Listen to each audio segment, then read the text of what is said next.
Menurut Direktur Keuangan dan SDM BRI Hamdi Hasyarbaini, minat kalangan pengusaha untuk masuk bursa efek baik perusahaan asing maupun lokal cukup tinggi. Namun yang menjadi kendala yakni modal yang dimiliki sebuah perusahaan tersebut. Untuk saat ini terdapat dua kriteria agar bisa masuk bursa efek, yakni dengan modal 10 miliar dan 5 miliar.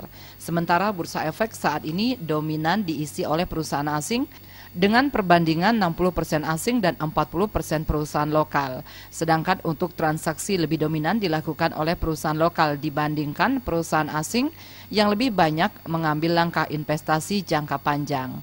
Sementara untuk UKM di Bali bisa masuk dalam bursa efek asal memiliki nilai aset 5 miliar meski modalnya kecil. Terlebih saat dikeluarkan kebijakan dengan menurunkan jumlah saham dalam satu lot, yakni dari 500 saham per satu lot menjadi 100 saham per satu lot. Hal itu membuka peluang pemilik modal sedikit untuk bergabung dalam bursa efek. Dengan pertemuan ini diharapkan kelompok media Bali Post dapat menjadi media untuk menarik minat kalangan UKM untuk masuk ke bursa efek dengan menggalakkan pelatihan-pelatihan. Kebijakan yang kita sudah ambil, kita menurunkan jumlah saham di lot. Tadi kan 500 saham, satu lot itu 500 saham. Sekarang kita kurangi menjadi 100 saham.